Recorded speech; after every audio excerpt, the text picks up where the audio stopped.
Thank you for joining practice. This practice I've called spinal spirals. And as we begin on our bellies, what I want you to apply on this one is your, discern what feels the most support for your back. The idea is that we're moving in balance for our back, for our kidneys to start. So you might start in this prone position. This is called crocodile pose or surfing out pose, okay? So I take my sand or my bag of any kind of weight that you happen to have, and I try to get that onto my low back spatially so the dimension of support is on my back, not so much my rear. And those areas are so close together that you might find that you're trying to get your sternum right on the edge of the bolster. So it's above the sternum, the manubrium, right, which is actually bone above the sternum, below the thyroid, of course. You want to feel like that is pressing a little bit into the bolster. So everything's getting kind of pushed and mushed. It's a push-mush pose.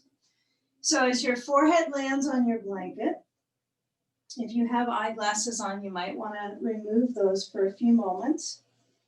And then feel where your arms are reaching open, but still bending. So feel where the elbows move out and you can spread the shoulder blades apart in your back. A completely different level of circulation than we've done, actually. So if you separate the knees, so you feel as if there's kind of this sense of the weight of your body truly resting into the props. Of course, there might be places that kind of coil back, like your chest, right? That could be a difficult area to push into. So if that's uncomfortable, you might need to fidget a little bit with how your ribs lengthen on the bolster. And then as your head is down for about 45 seconds or so in this position, let the weight of your body surrender and the eyes close, and gather your attention on the even rhythm of your breath. Try to stay with the forehead down. I'm turning because I would be muffled if my head was down into my bolster and blanket. But experiencing how the bolster changes the angle between the pelvis, the spine, and the legs. So it's to decompress our back.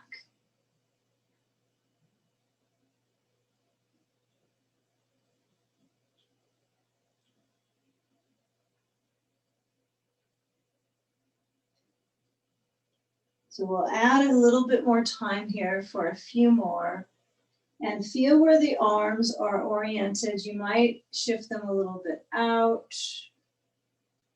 You might shift them a little bit down, just to feel how it is in your chest muscles. And you certainly could stretch the arms back besides you, palms open. And just get a feel, does that change the awareness in your back? I'm hoping you can keep your arms open, but if you need to change it for any reason, that's of course advised if it feels uncomfortable. Now, as we slide a hand in, and we are actually just simply going to move the sandbag aside, that's it. We'll bring our hands under the shoulder line and wiggle the hips so you can kind of feel them rocking. So you feel the pelvis finding some balance side to side, and you're using the bolster and blanket to be an object that you relax the spaces they're in towards. And then when I lift up my brain and my chest, so it's as if you're starting to learn how to lift, like tummy time, so more of an infant direction. Bring the hands back and lift up. Use the arm muscles to bring yourself upward dog. Lengthen through the front body. In breath. And then come back to table and let the knees be wide. So if you already have them quite splayed out, feel the width of the knees and come into a cat pose. Let it be a natural, organic motion from where you were. And I'd like you to try to stay with that cat pose for a few more seconds. So feel the rounding in the back. Feel the reaction in the arms, the output of energy in your upper back across the upper blades. And then looking back to your legs, you're going to position the knees together. If you need to slide your blanket down right under the knees, this is a good time for that. And then I lift up my knees on top and then immediately step the right foot to the top right corner of your mat. So it's out from the bolster. And we're selecting that length in the quad and also the inner right thigh. So it's helpful here for some to have a block under each hand. You might be okay with lowering your elbows onto the bolster, but I am asking you to work with the knee on that right leg so it's pointing out. And it might move over the ankle. So then your work is in directing that foot, yes, so it's right underneath the lineup of the knee, even if it's rotated outwards. So with that turning out, it's like when we do a cobbler's pose, we have our knee angled open, right? So this is an upward balance of that. So work to the place that you can with your elbows either down or your hands on your blocks and apply the focus of the left thigh moving down into the bolster. So get a feel there. The blanket might be essential under your knee. So with a few breaths, balance the hips.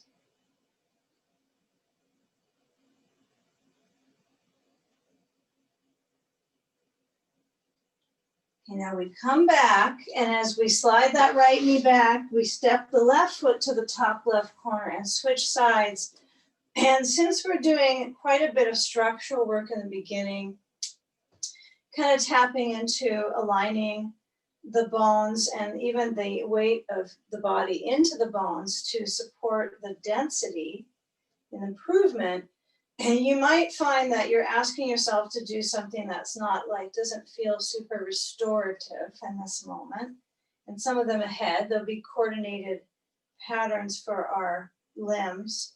So when you're in this position, whether your hands are on your blocks or the elbows are on the bolster, you will try to work a bit with the forward motion with your back rather than arching deeper. So if you are able to lower down, try to lower so that the movement is going to dial into your inner thigh on the left leg and the top of the back thigh. If you don't feel a lot of back thigh stretch, it'll come. We'll get there in a few poses. So this is a warming up for the thighs. Yeah, especially if your thighs do one position most of the day, they go forward, they sit. So we're just doing some variations on that. You can always shift your practice to something else here and there during this session. Okay, so doing what works for you. Now, when we start to come back, I'm going to ask you to bring your hands to under the shoulders, the toes under right foot. And then I'm going to lift up my right thigh a bit and then slide the left foot back into a little wider than hips distance downward facing dog. I have my bolster in front. It's a great pose to have something under your head. So let's say your head is quite high, right? You're limited a little bit with your range of motion. You might be able to put your blanket or stack up a block and a blanket on top of your bolster and put your head down onto that so that you're lifting through your tailbone. That's the important part. And you also have connection to the head. So my focus is that you don't have this kind of turtle head, which is like you kind of drop your head down and completely tuck it in. So we're trying to have some force of energy through the spine. So give it a try. If it's a little bit awkward to get all this stuff under your head to support you and it's a long ways to get there, do what you can, but avoid that chin tuck. Let your spine straighten out and the head from the spine straight down. Okay, now with the hips lifting and moving back, we're going to start to lift up our heels as high as you can approach lifting your heels. Give it a try. And then bend your knees. And as the heels stretch back down, lower down the knees and take away the bolster now. If you want to keep a blanket under your knees, you're welcome to do that. But what we're going to do is stretch back into our right foot. So the right foot is at the very back edge of your mat. If you can get the mat to support you in this whole angle. My left knee can be on a blanket or not, depends on your flooring. And I want you to tuck your right knee into your head. So you're tucking your chin in this time. And now when you stretch the right leg back, let the foot touch the ground, the toes under, and see if you can stretch back and towards that foot and lower your elbows to the floor. Okay, so this is a little more wrist friendly, that's for certain. So if I have my elbows on the floor, I'm trying to keep them stacked under my shoulders. And I want you to tuck that right knee in again, chin to chest. And stretch that right foot back. Lift up your gaze in front of you. So stretch the head, the look forward, and then round, completely coil through the spine. You know, as you stretch that right leg back, come up on the hands and the elbows up. And then as you start to get ready to switch sides, lower down the right knee, tuck the legs together. And stretch the left leg back, but this time we'll start with feeling the arch in the spine. So I lift up my gaze forward. I have that spinal extension, right? And then I tuck the left knee in towards the forehead. Okay. You have the opportunity to do this on your elbows or on the hands. Okay, so alternate tucking the chin in and the knee. And then try when you stretch that left leg back to work with that extension of the spine. Some of this work will be slightly complex, right, in its delivery today. So see if you can be accepting of that, and maybe it will come out very well in your nervous system. So give it some time to move through. Next time you come back, center the knees, and then let's take a blanket on the other side and flatten it down. And I actually want you to come down onto your left side. I know we might be having a little bit of that screen challenge on this one, but if it's around, you'll be able to hear easily. So I'm going to stretch down my left arm fully, so I'm on my left side of my body on the mat. There's not many props for this one. You don't have to have your blanket under your pit, but it's going to be interesting in a few moments if you have that support there anyway. So left leg is straight. On the ground, you're rolled onto the outer left hip. We'll reach the right hand for the right foot, the ankle, and I want you to give that a try for balance. So let's let the right knee be a little bit open rather than trying to pin the knee down towards the leg. So you might notice that the quadricep, this is a hip flexor, and how it connects into the knee, right? Kind of how the knee is moving. It's kind of a monorail system where the slot moves in towards the knee. So I want you to get a feel of that knee is a little bit up, and then move your heel towards the buttock, and then feel if you can work your balance. So you're trying to let your weight push down into your left side, and maybe you stretch the right leg back to stretch your quadricep, okay? But please be accepting that the knee can be lifting up a little bit. It doesn't have to narrow down and in so that you can feel a little more comfortable in the knee.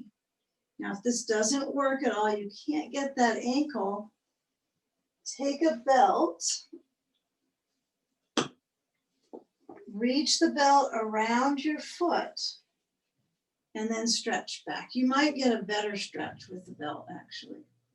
Now my left leg is a little challenged, right? So my knee, if I bend it, I would be stabilized. So feel what works for your lower leg.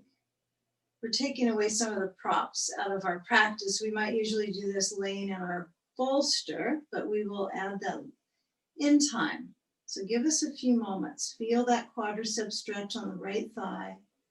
Belt or no belt. 10 more seconds. So instead of pulling your foot to the buttock, right, we have our foot pushing back into the hand. Now, as you lower down that left leg, we're going to roll onto our back. Assort out your clothing if you need to. And then feel where your feet are. And naturally, when you step down into them in bridge pose, you have this kind of drill sergeant in you to keep them parallel by this time. So I want you to feel where the sacrum is kind of smack dab in the middle and your feet are relaxed. So how do you stand in the day? You have a little rotation out. That's a normal human structure. So I want you to relax your rotation. Don't get too worked up about it, but lift up your hips into a pelvic tilt, into a bridge pose. Try to get going into it. So we just had our quad stretching. Now notice the difference in the front lane of travel on the legs, how the buttock muscles are super fired up to do this. Stretch your arms overhead. Inhale and exhale, lower down through the spine into the low back. And then as you feel the sacrum touch, that is the green light to move back up, right? So we don't get too cozy on our back resting. We use this as an active practice. Reminder, sacrum touches, glutes are still warm and ready, and then you lift back up. So you might notice the upper outer thigh is tone in this position. So next time you lower down, I want you to stretch your arms wide to the sides and windshield wiper the knees side to side. Step the feet out as wide as you can comfortably go. Really widen that stance. And feel how the back of the pelvis kind of wags a little side to side. Your knees go left, for instance, your hips wag to the right. So concentrate on that awareness for a few moments, or just windshield wiper.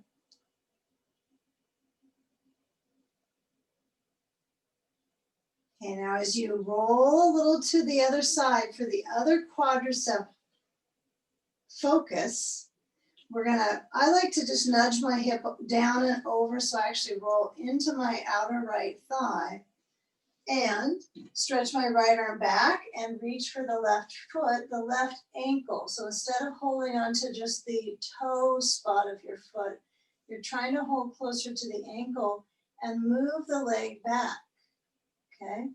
So again, your knee can be pointed up, but be a little careful here on how your range is moving in through your hip bone. So when I move back, I'm trying to stretch in a large range of the front of my thigh. So rather than identifying muscles, consider the awareness in your body being tracked through the practice, right? Tracking the front of the thighs and keeping a distance here with your right leg down, heavy, like there's a weight. This would be a good one to have a sandbag on the bottom leg to root you. Too late now for me to add it in, but if you're adding sand, go for it. Feel the left heel, reach back, okay? Work the waist and stay with the hip energy, the front of the thigh. To give it a few more moments. Noticing where the spine is moving in, your tailbone might be moving back in this position.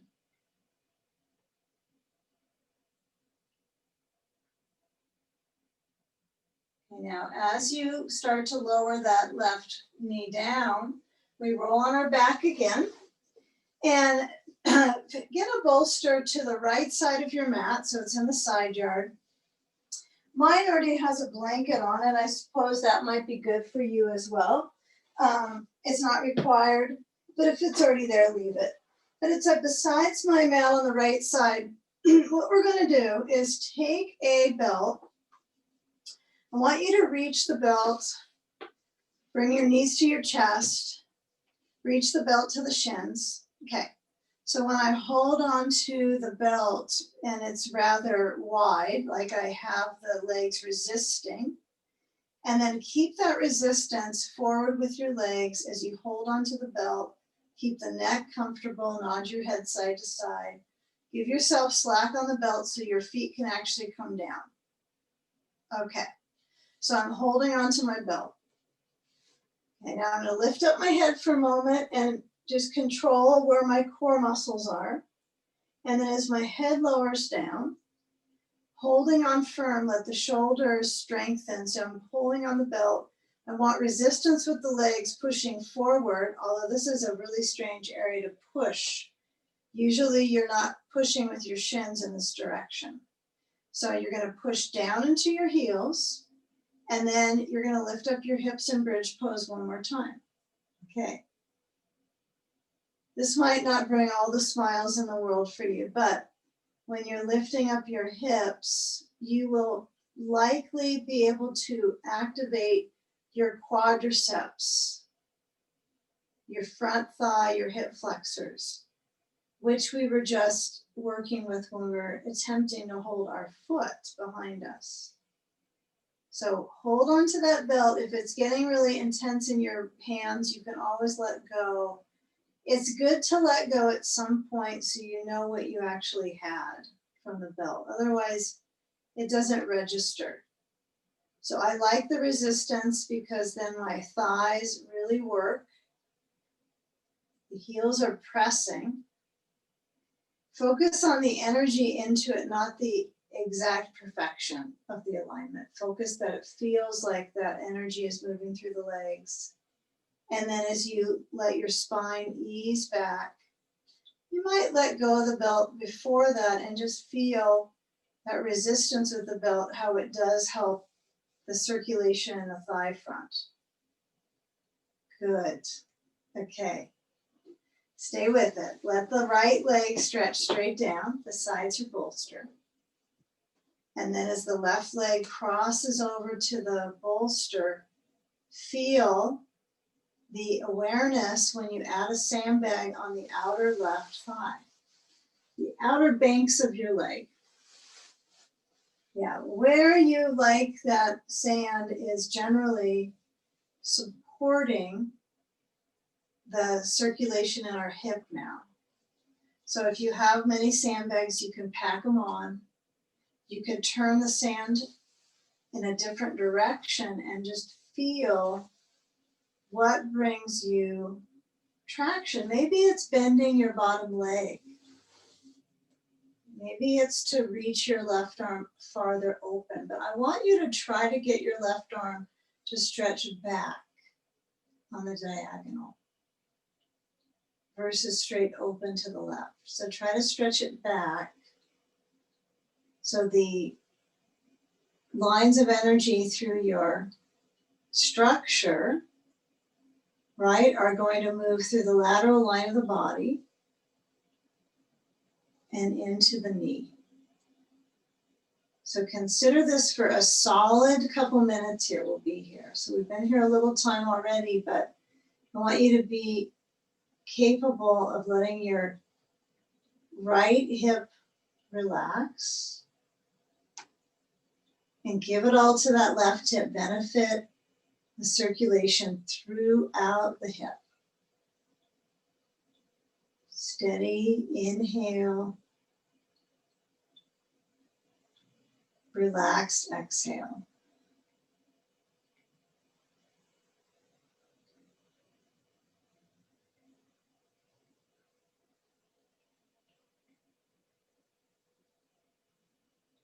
Feel the lower belly move with the breath.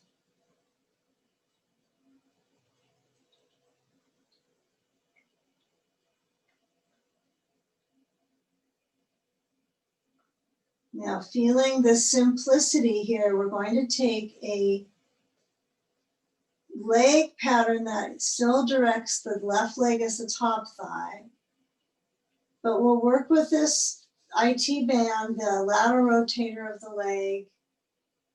So this should be a lot of leg work today that we're integrating into our system. So it gives you a little more stability, strength, balance.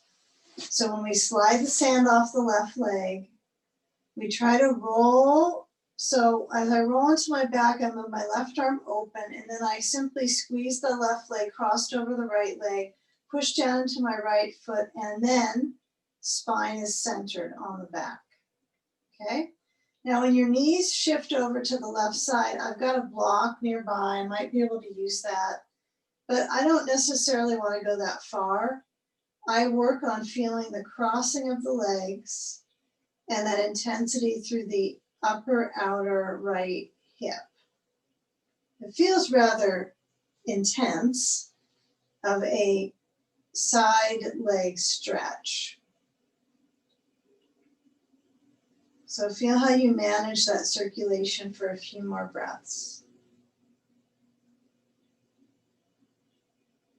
Maybe you decide to bring your knees to your chest instead of pushing the foot on the floor and have the same pose.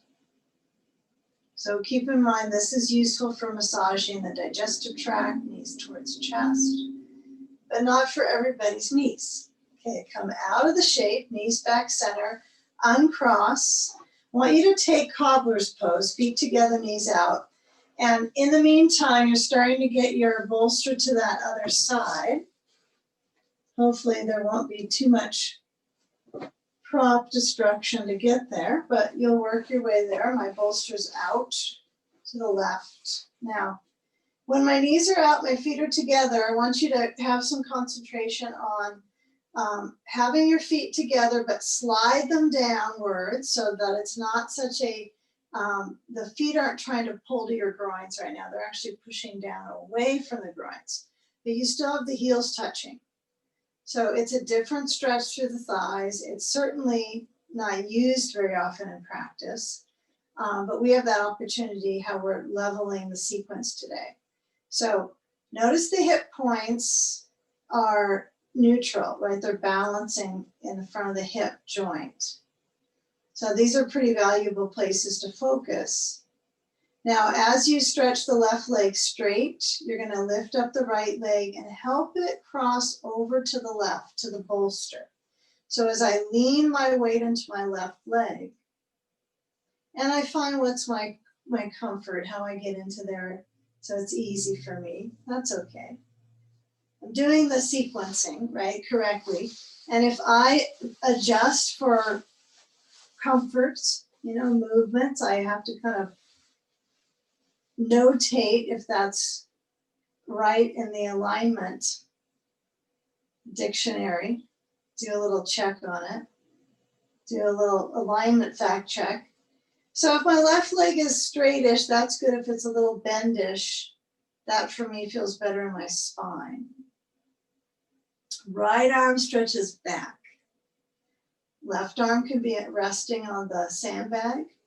It can be in anywhere placement. And let your eyes rest back. Good. Feel where the waist is twisting.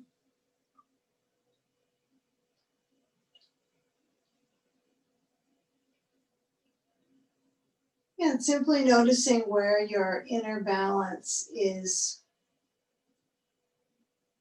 becoming a little bit more genuine, right, from the practice. You're feeling ringing out, circulation, kind of busting through the muscles, the basically the places that have those limitations and restrictions when you get into them. So see if you can meet the level of attention in your hip. And then see if you can let some of it go.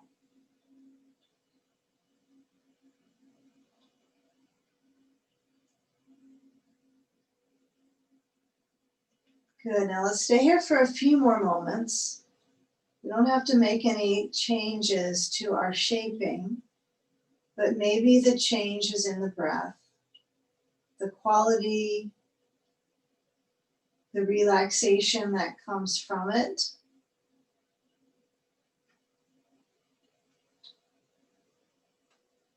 Anchor your attention onto the breath.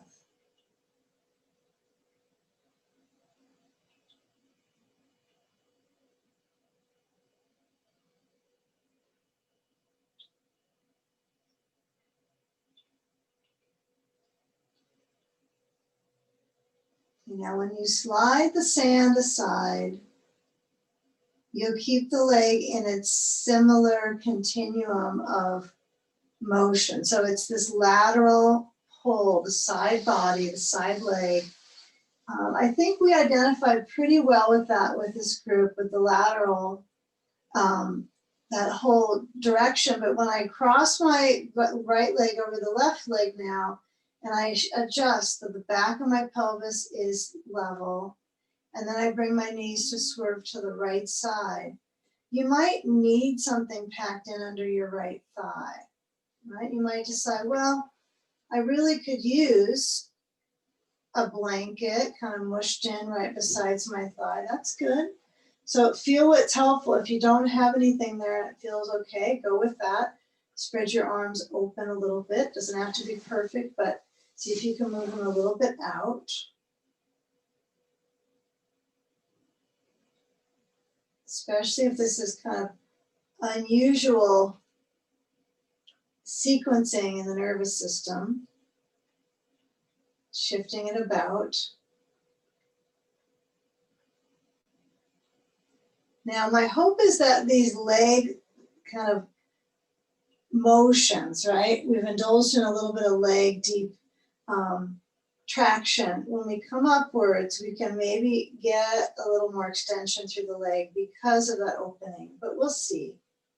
So what we'll do is we'll move our body to shift. I'm going to move my props a bit around, knowing that I won't need the bolster for a bit. So I'm going to move my knees back into center. And then as you roll back, remember we started with our body kind of on that side for that quad stretch. So I want you to actually work on that rolling back to your Sphinx pose. So we're going to come back onto the elbows, right? So they're directly in front, under my shoulders. Now feel how your back is now. So if my knees are bending, feet draw towards my rear, it's certainly a leg stretch. So I want you to just feel that knee bending position. Now, as your chest is forward, move your elbows out, truly open with the elbows. Slide the hands back by the rib cage. And then as the feet stretch back, toes under, you're going to chin to chest, elbows in, legs draw a little closer together. And then with some care, you're going to lift up and then bring your hands to press, bring your hips back to table, round your back to cat pose, flexing the spine completely. Okay, now keep that flexing spine as you lift your knees off the floor. You're in kind of a puppy pose right now. So step your feet outwards and walk from that flexed spine back to a forward bend, and step your feet to a little wider than hips distancing, and let your arms dangle. So there's no control of my hands holding my elbows right now. The shoulders are shedding the circulation tension in my back. So let the weight of your head lower down. Maybe nod your head side to side, no. Okay, now manage that distribution in your feet. Now feel what it's like when it's this distance for your pelvis. Just notice. No answers accepted yet. And then round your back. Really work on that coil. right? So you're rounding your back, you're working with coiling. And then as you move from a flexing spine, you're gonna come up, crown of the head towards the sky, and then take a wide step on your mat. So I want you to widen your stance, wherever you need to be on your mat space, but you need a mat for this one. And you know what we should probably have in addition is our blocks. So grab some blocks. So they're in front of your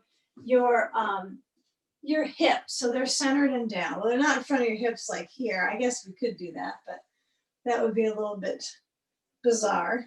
Okay, we've done bizarre things in our practice before. So feel where your hands are. Hopefully we're still with the program here. Looks like we're all there. Okay, toes in, heels are outwards. The feet can also be parallel with the edges of the mat. You decide. Now, feel what it's like with your legs in a extended out direction versus when they're stepping together. Feel the pelvis. So what I recommend you do is bring your arms either forward or up, whatever's more comfortable for your shoulders. And if you can trust your balance in your space that you're in, maybe a slight peek with your eyes, but you're going to feel where the legs are sturdy and pressing back. Spread open the arms out to the sides, lined up with the shoulder height. Okay, and get a feel here. Right hand to your right hip. Okay, stretch over to your right side. I might be opposite you in the screen. Some of us might be opposite side, I know. So you're going to stretch over to your right side. Left arm lengthens. Okay. Now work with that length on that left arm. Good. So when you come back up, left hand to left hip, now when you reach over to your left side, you want to work with that interaction of the waistband lengthening. Good. So get a feel where the connection is of your hand to your hip, and then that springing up out of the waist and spiraling from the spine over to the sideline of the body. This whole spine spiral takes a constant kind of interactive sequence to get there. We'll get there. Okay, come back up center, hands both on hips, and lean forward, take a forward bend. Hands on blocks, take a forward bend of choice for you, which certainly could be your blocks are far forwards.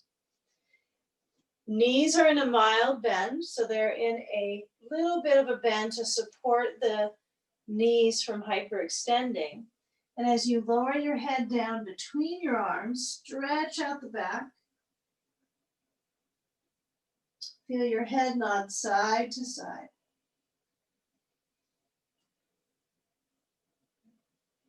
Now your feet might start to feel a little more weight into your heels. So work your weight back to your heels, your sitting bones up. Slide your blocks in so they're under shoulders so that you're looking down right into your mat and into the sense of your knees both bending. So feel kind of that gliding into the knee joint, you know, almost like you gently bend through the knees and kind of get a feel how your waist is responding. Right, if your belly kind of drops, see if you can soften the organs in that core. And then start to turn to your left. You're going to pivot to your left foot, walk your blocks, your hands and on your blocks to your left foot. And then try pivoting so you're in a standing forward leg stretch. It's a standing folding leg stretch. Full parallel feet if possible, and straightening the legs. Feel back into the right heel. Maybe the arch in the spine is deepening, and I want you to feel what that's like in your stomach. So I would encourage you to let your blocks be as high as they can be on this choice for your selection of intensity in the arms, the settings. Okay. Now, as we feel the weight centered on that left foot, you're going to bend the left knee so the back calf is screeching to sensation. Try to keep the right heel moving to the floor. Stretch your left knee forwards. I'm only going so far as I can feel my right calf stretch. Really feel that calf stretch. And then step it forward and change legs. Left foot steps back. Woo, you can feel your calves a little bit maybe. You can play a bit with this knee bending on the back leg and then feel the front leg straight and kind of alternate that between the right leg bending, the left leg straight, right leg straight, the left leg bending a bit, and then find a balance on your block settings. So if they're high up and you're really relying on pushing into them, you might spider the fingers a little bit and try to get a little lift up. And notice if you can recruit your center body just a tiny bit. Yeah, I know the weight patterns in our feet are pretty interesting for standing poses. They're also limiting, right? So when you're here on this position, feel where the back heel stretches down. Start to make a complete direction headway towards the floor, okay? So we'll bend the right knee. We'll lower the back knee to the floor, and then what we'll do is we'll let the right thigh slide back and put a block at the other end to the front of your mat. I know you're trying to trusting in this sequencing, huh? Place a blanket at the front and another one on top. Do whatever kneeling you can. If this really hurts to the knees, you might be adding another blanket under them as well. And then I have a bolster. So there's a lot of prop tugging around, prop moving. And we'll take side sage on the left hip. Okay, so prepare for this. This is where if you have that ball, it's really good. I'm glad I found that I have one for practice. So it's on the inside of my right thigh, not required, it could be a block. But when you come into this position, have a sandbag for your side, okay? Kind of full circle. So our standing sequence is kind of coming towards an end, and then we'll be working soon at the wall, but I want you to get a feel here for how the length is in your side waist now. Not so much the legs, the hip down to the ankle, the calf, but starting to work in your respiratory system a bit more, in your ribs. So if you can feel how in this short amount of time, relatively, we've kind of cycled through legs, standing poses, deep inner work, and now we're back to that inner level of connection. So if my right hand touches the block overhead, so good. If it's too far down for me to be comfortable, I can bring my right arm behind my back and rest it. Kind of props up on my sandbag a little bit. So take some time to settle in. If you're still getting your props patterned, good. Yeah, take the time. So if I have my sand positioned on my hip, I'm going to slide it down a little bit on the side layer of my waist to the hip bone itself. And feel the closer it gets to the knee, likely it will feel different in the knee. So I don't want you to feel like the inside of the knee is getting tighter, or if there's any pain involved with the position. So you can always change your right leg position to closer to the left knee. Breathing here. Exhaling completely.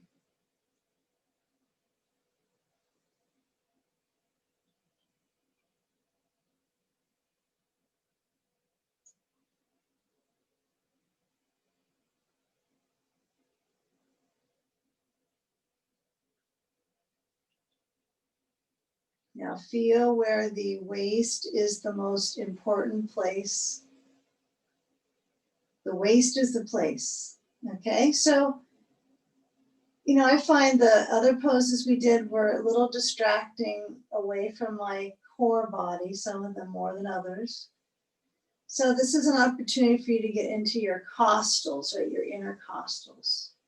So the spaces between each rib. That's what I was really meaning with that, was the intercostal selection. So get back to the respiratory plan.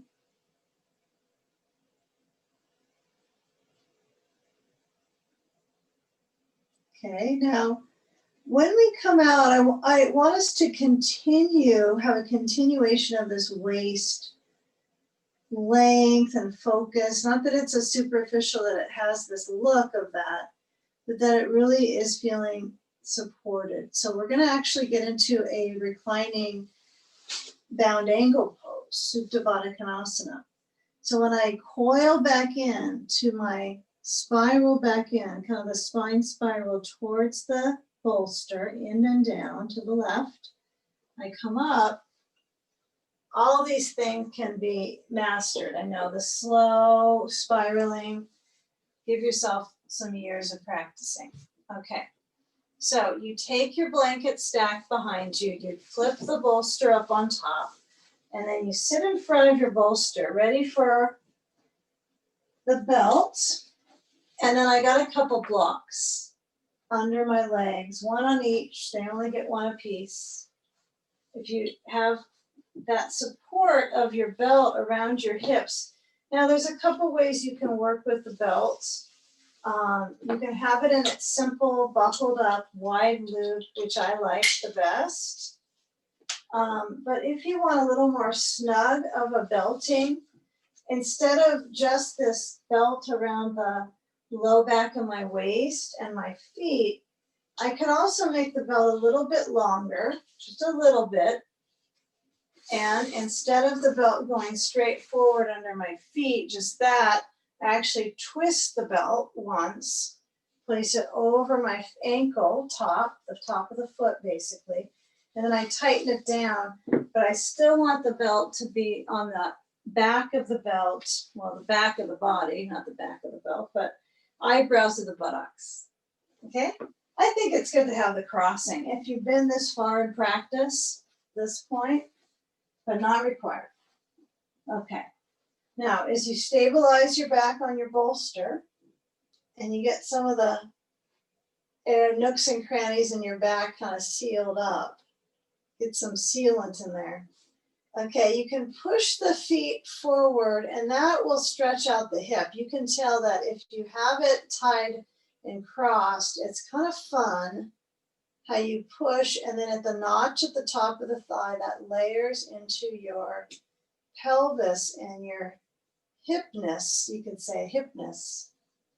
Then I'm going to stay with that connection and turn my blocks a little bit higher underneath my thighs, pivot them so they're contoured with the flesh of my thigh. You want to try to find where is there a thick place of my leg that moves, the skin moves a bit, and I can get that block in there and it holds it. Usually it holds it and you're steady. Sand on ribs. Get some sand on the center body. Okay. Sand can be across. If that's not working for you today, turn the sand lengthwise, heart to belly. And then as I coordinate that position, depending on the arms position, relax your chest open. Okay, really survey the situation in the lower belly, moving with the breath. So the breath has departed the rib cage focus dominance down to the lower belly.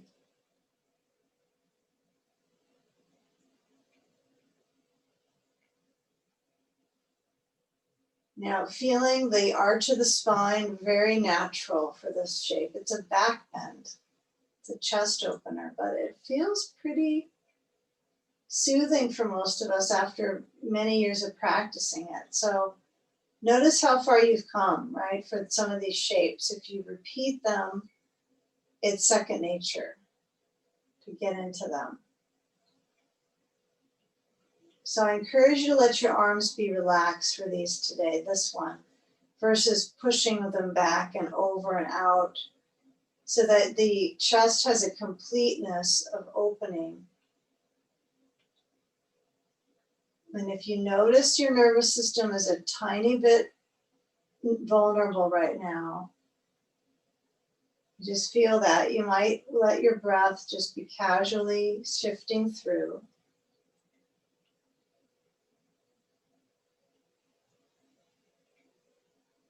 And see if you can let the exhale be 1 to 2 counts longer than the inhale to slow the heart rate and calm down.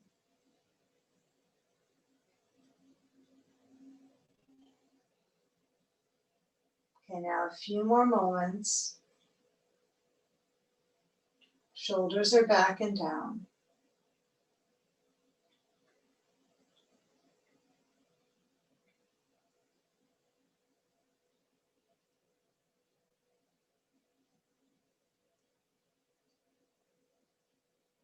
Yeah, it's interesting. These restorative shapes have some larger picture focus points when you're in them. When you get still at conscious stillness, things come up. So as we use the shape to dial in, we're going to change the side lying sage pose. So I move my sand, shift it off easily.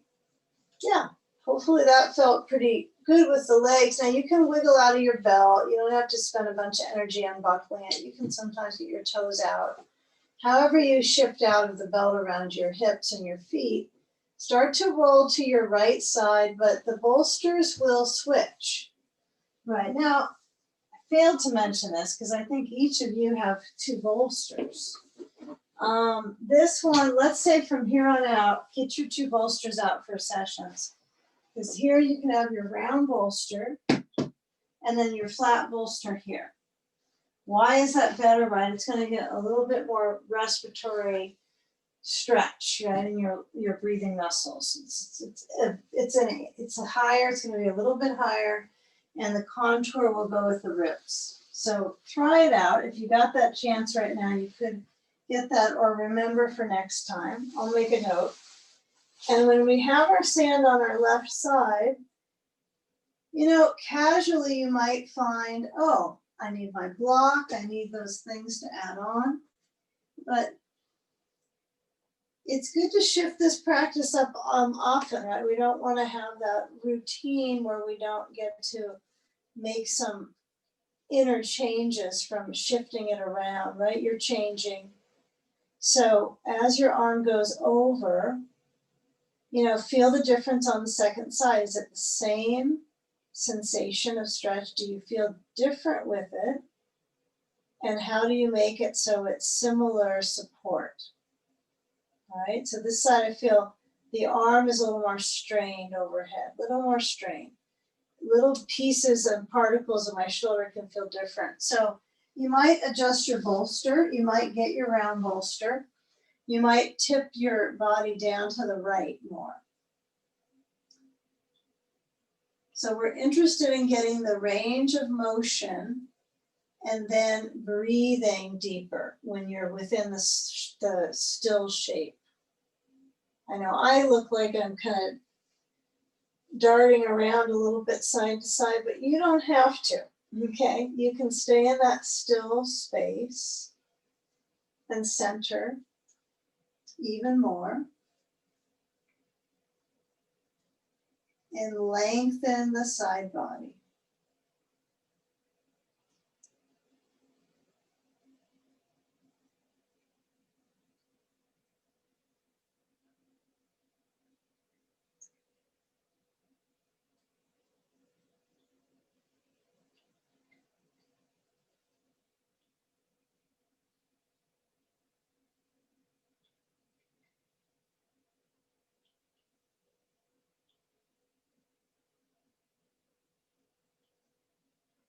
Left arm opens, left hand lowers down, and you're going to remove your sand. You're going to shift that off, and then when you coil into that right side, we're going to start to turn, And we're gonna make our way to cat-cow for a few moments. Round your back, hands and knees, arch the back. Play catch up with the spinal column, mobilizing the vertebral spaces forward and back. Okay. All right, so now we're going to take our body to a wall space. So what I need you to have there is going to be a block or ball. If you have a ball, I prefer the ball.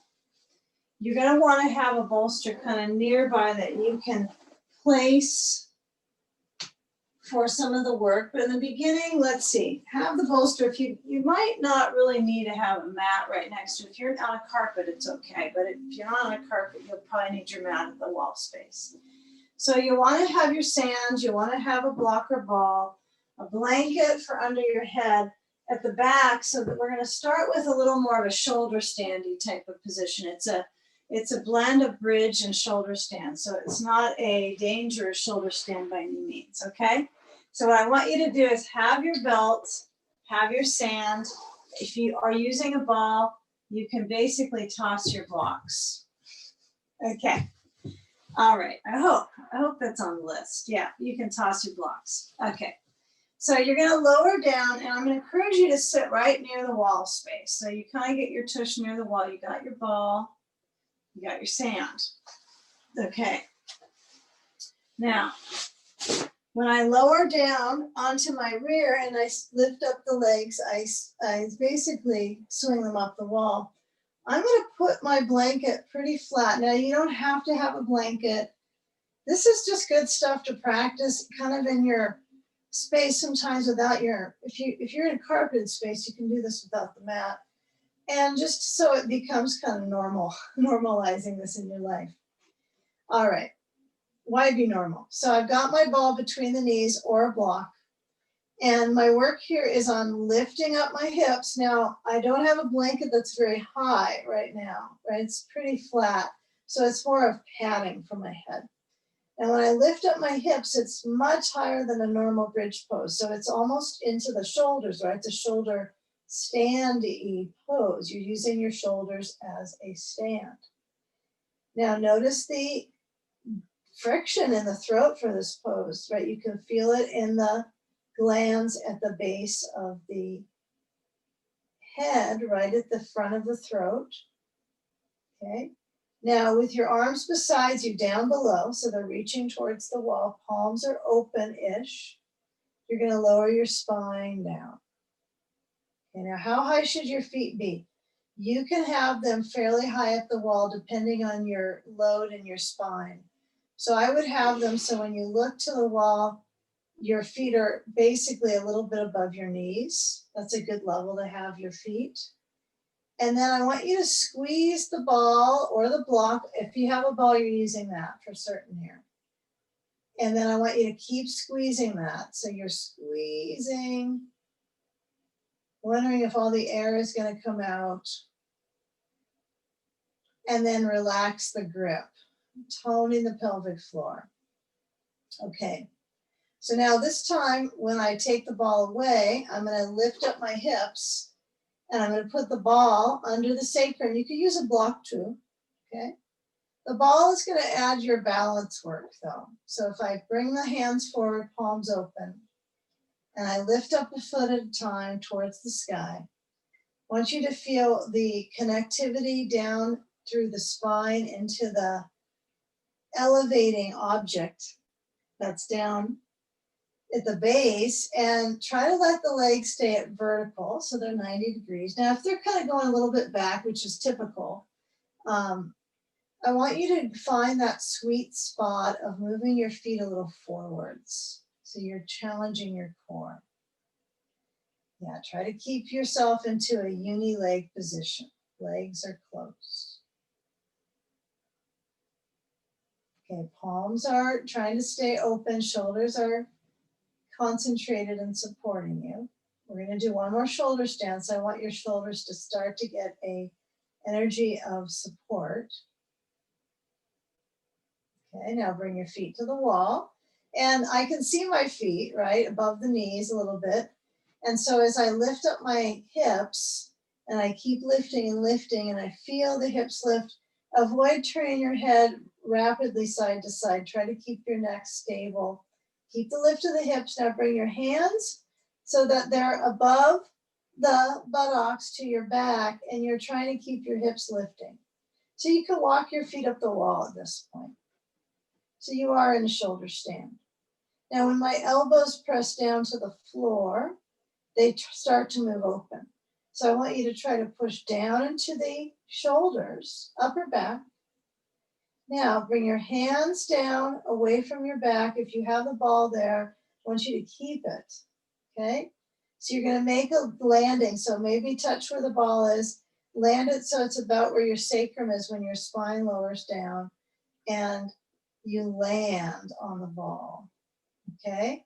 Now keep the legs up at the wall and land on the ball, and keep the legs up the wall and let the legs rest. Feels kind of nice.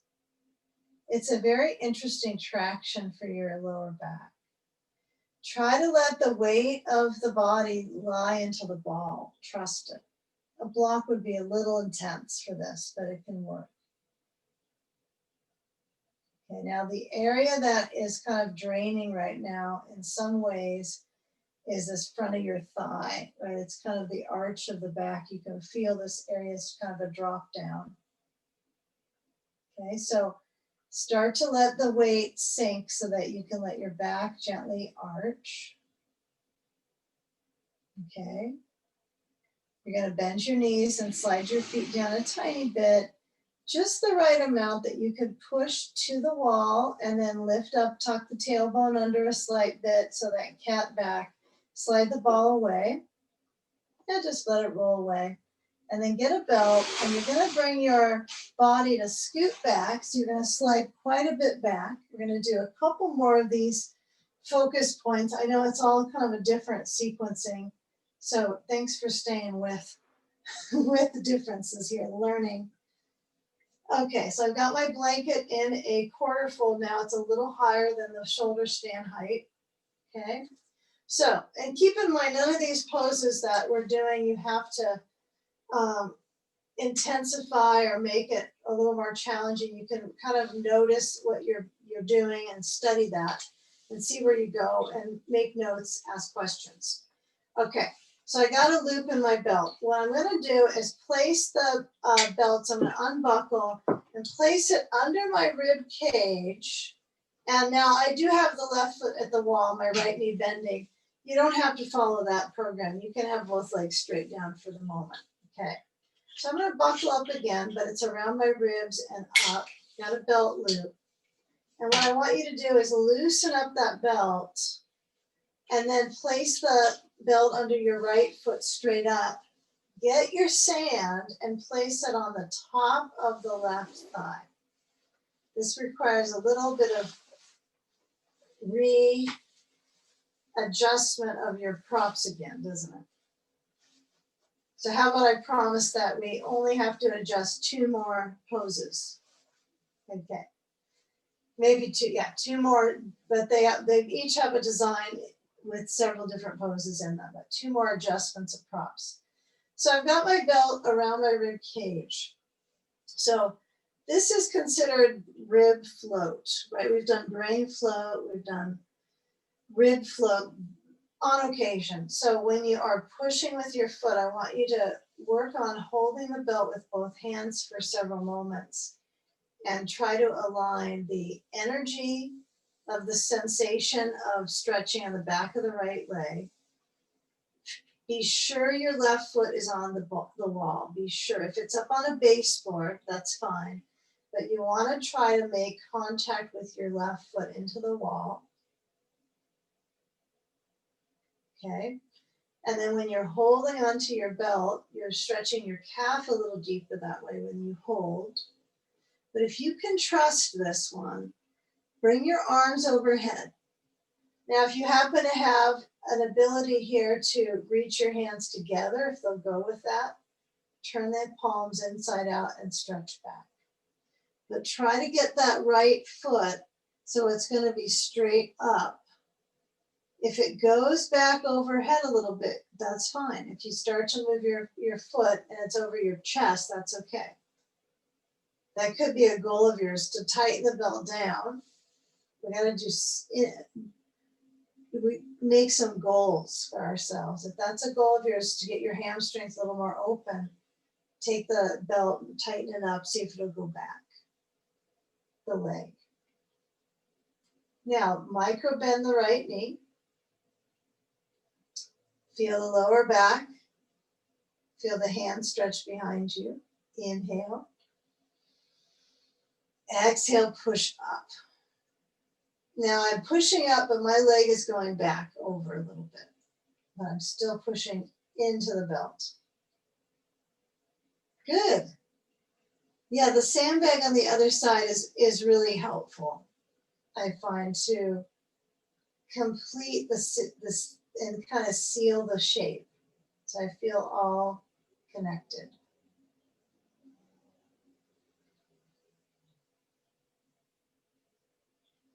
Now, as you bend the right knee and you move your sand off, I'm going to move it over to the right side of my mat, so I know I'm going to use it on that leg soon. So feel able to move your leg right to left. See if you can shift it once your sand is off. You can either coach your leg with holding onto the belt. You can let the hands rest on your belly and let the leg shift side to side, but kind of work through the hip joint. You're creating that lubrication in the hip itself. Now, when you bring the left foot up, be aware that it could be different on the second side. So your belt might need to be a little looser, maybe a little tighter once you get to the right foot at the wall. And if your right foot doesn't seal against the wall like the last side, that seems to be kind of a normal thing that would happen if your posture's a tiny bit off. So give yourself an even chance to try again on the other side, and then add some sand to the right thigh. Okay? So pick up the sandbag, let it layer on the thigh, and this sequence is now kind of culminating to the final spinal. So when you sense the awareness in the back of the left leg now lifting, can you connect to your spine? Moving your arms overhead, connect to your spine's arch. We're lucky we have the floor under us to guide our shoulders back. Yeah, you don't do a lot of hunching when you're on your back on the floor, right? You can't really round your shoulders forward, although some people do have such difficulty they can't get the shoulder back at all. So it's pretty interesting if you can practice these reclining poses, even in bed, right? You can do some poses. It's probably not the best foundation for them, but it's good to do some stuff on your back. So when you hold onto your belt, you're pulling to stretch your calf. You could slide the belt closer to the ball of the foot. That could be an advantage for you.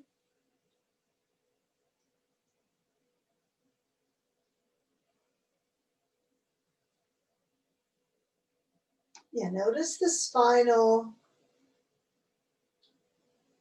direction. Feel that it's on the floor.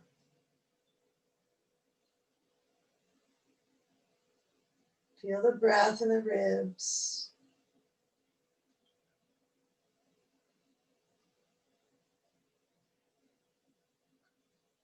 Now, when you let go of the belt and you bring your arms over or out to the sides, let the legs shift from side to side. Let your sand slough off on its own.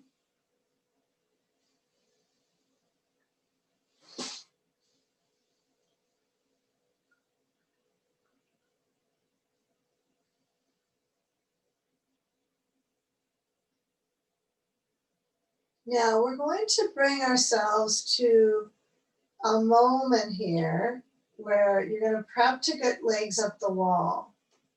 So we'll take two preparatory patterns to get there. So now when you hold onto your belt and you slide it off your foot and you stretch your arms overhead holding onto that belt, this is kind of nice to have the belt around my very upper ribs and holding my belt overhead. It's kind of gently nudging them back to create some space for my kidneys. May not be super obvious in your kidneys, but you know where they are about. Push into the wall firm with both feet. Okay, now that direction with your feet is going to be similar when your legs are up the wall. So let's come around to this position. We're going to slide our feet in, knees bending, and then try to let it be pretty casual. You're going to roll to the side. You're going to feel that spiral of the spine to come up. Now, when you do come up, you're going to make a place at the base of the wall for a blanket, stack, or a bolster. Either is fine.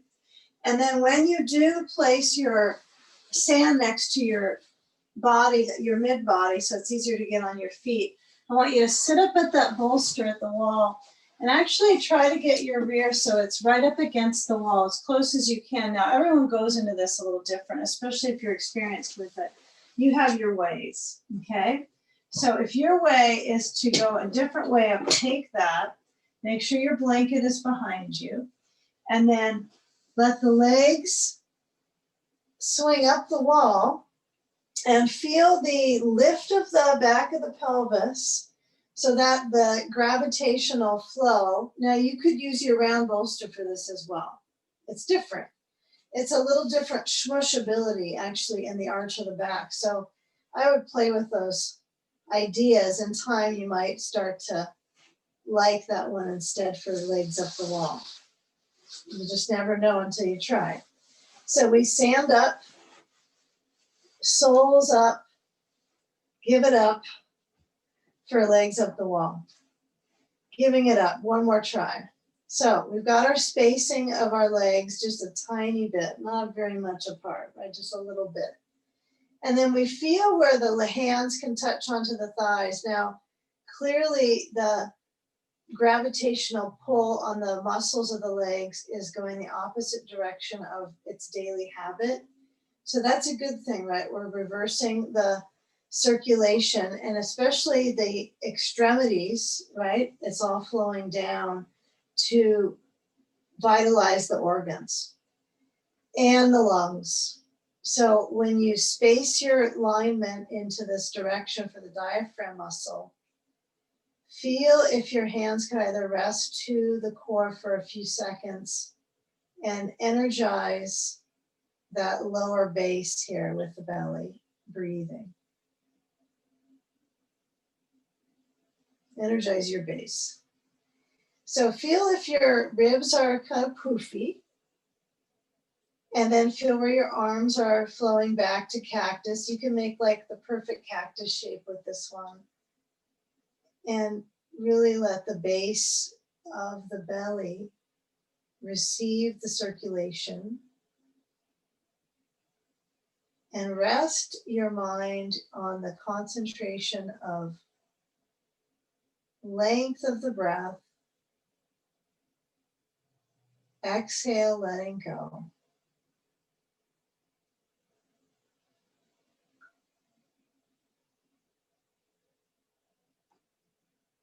Yeah, all the channels of movement we dialed in today may be evident later on, what you were working through the legs and the spine. As we process the practice here and absorb some of it, feel how your neck is safe. You might nod your head a tiny bit side to side, relax your neck, but feel your head nod. And when it goes to one side, you really rest the weight of your head into the floor.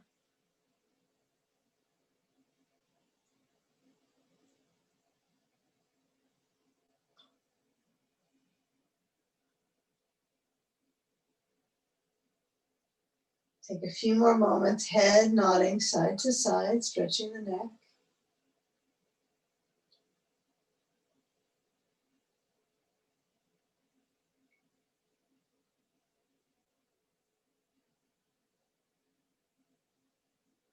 You can go slower than this with the neck stretch. And then we bring it back to center, massaging through the throat, the endocrine glandular system, the thyroid, parathyroid, the hyoid bone right in the center. So swallow to clear the passageway in the throat.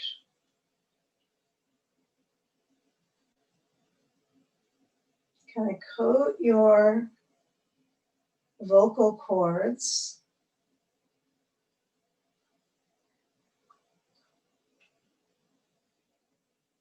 And bend your knees. Become awake through the eyes, through the visual field to see what's going on with your feet. And then slide the knees to bending more, the feet down, then the feet off the wall. And then once you approach the knees towards your chest, you might let the sand drop overhead. Just be aware you don't have hands overhead.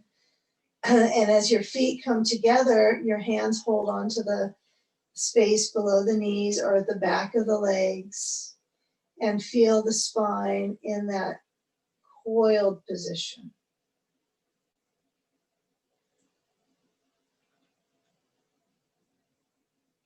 Now we keep that coiled position for a few moments.